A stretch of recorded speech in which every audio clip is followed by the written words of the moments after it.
भगवान विष्णु के 10 अवतारों में से एक है श्री कृष्ण। माना जाता है कि श्री कृष्ण भगवान विष्णु के पूर्ण अवतार थे और धरती पर अधर्म का नाश करने के लिए अवतरित हुए थे। क्या आप लोग जानते हैं भगवान श्री कृष्ण की मृत्यु कैसे हुई थी? किसने भगवान का अंतिम संस्कार किया था? और अंतिम संस्कार में भगवान का ऐसा कौन सा अंग था जो कि जला नहीं था और आज भी धरती पर है? इन सब प्रश्नों के उत्तर जानने के लिए वीडियो पर अंत तक बने रहें। और आप लोगों से अनुरोध है, अगर आप लोग चैनल पर नए आए हो तो चैनल को सब्सक्राइब करके बेल आइकन को जरूर से दबा लें। दोस्तों, श्री कृष्ण ने शुरू से ही कहा था कि हम जैसा कर्म करते हैं वैसा ही हमें फल मिलता है और कर्म से वो स्वयं भी नहीं बच सकते। जब महाभारत युद्ध का अंत हुआ था तो गांधारी दुर्योधन को मृत अवस्था में देखकर रो पड़ी। तब गांधारी ने कहा, इस सब के जिम्मेदार श्री कृष्ण हैं, और उनको श्राप दे दिया कि जैसे कौरवों का नाश हुआ है वैसे ही यदुवंश का भी नाश हो जाएगा। श्री कृष्ण यह सुनकर भी खुश दिखाई दे रहे थे।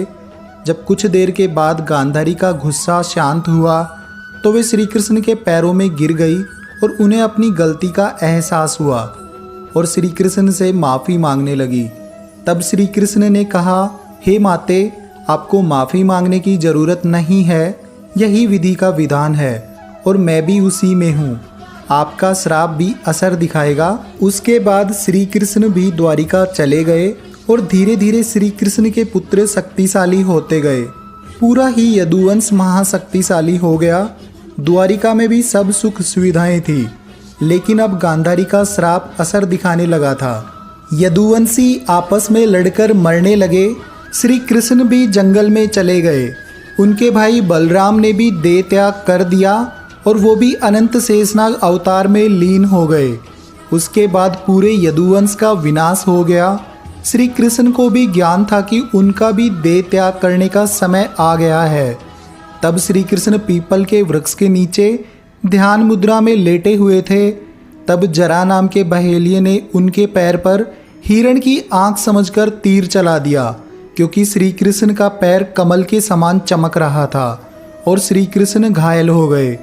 जरा ने जब ये देखा तो उसे अपनी गलती का एहसास हुआ और श्री कृष्ण से माफ़ी मांगने लगे और कहने लगा, प्रभु मुझे दंड दे दो।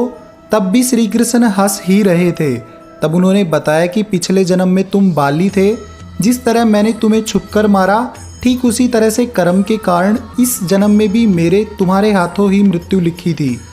तब श्री कृष्ण ने बताया कि गांधारी ने जब श्राप दिया था तब भी वो हंस रहे थे, क्योंकि उनके बाद यदुवंशी काफ़ी शक्तिशाली हो जाते और विनाश करते।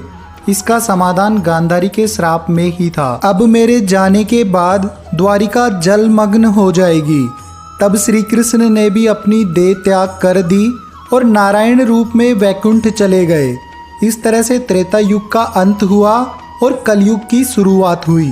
एक कथा के अनुसार भगवान श्री कृष्ण का अंतिम संस्कार पांडवों ने किया था। हालांकि भागवत महापुराण के अनुसार ऐसी कोई कथा नहीं है। उस कथा के अनुसार जब पांडवों द्वारा श्री कृष्ण का अंतिम संस्कार हुआ तब उनका सारा शरीर जल गया, केवल उनके हृदय को छोड़कर। फिर पांडवों ने उनके हृदय को जल में प्रवाहित कर दिया। बाद में भगवान का हृदय राजा इंद्रियम को मिला। राजा इंद्रियम भगवान जगन्नाथ के परम भक्त थे, इसीलिए उन्होंने वो हृदय भगवान जगन्नाथ की मूर्ति में स्थापित कर दिया और माना जाता है कि भगवान जगन्नाथ की मूर्ति में आज भी वो हृदय स्थापित है। आशा करता हूँ आज की प्रस्तुति आपको काफ़ी अच्छी लगी होगी। अगर वीडियो बढ़िया लगा है तो वीडियो को लाइक, शेयर और चैनल को सब्सक्राइब कर देना। जय श्री कृष्णा।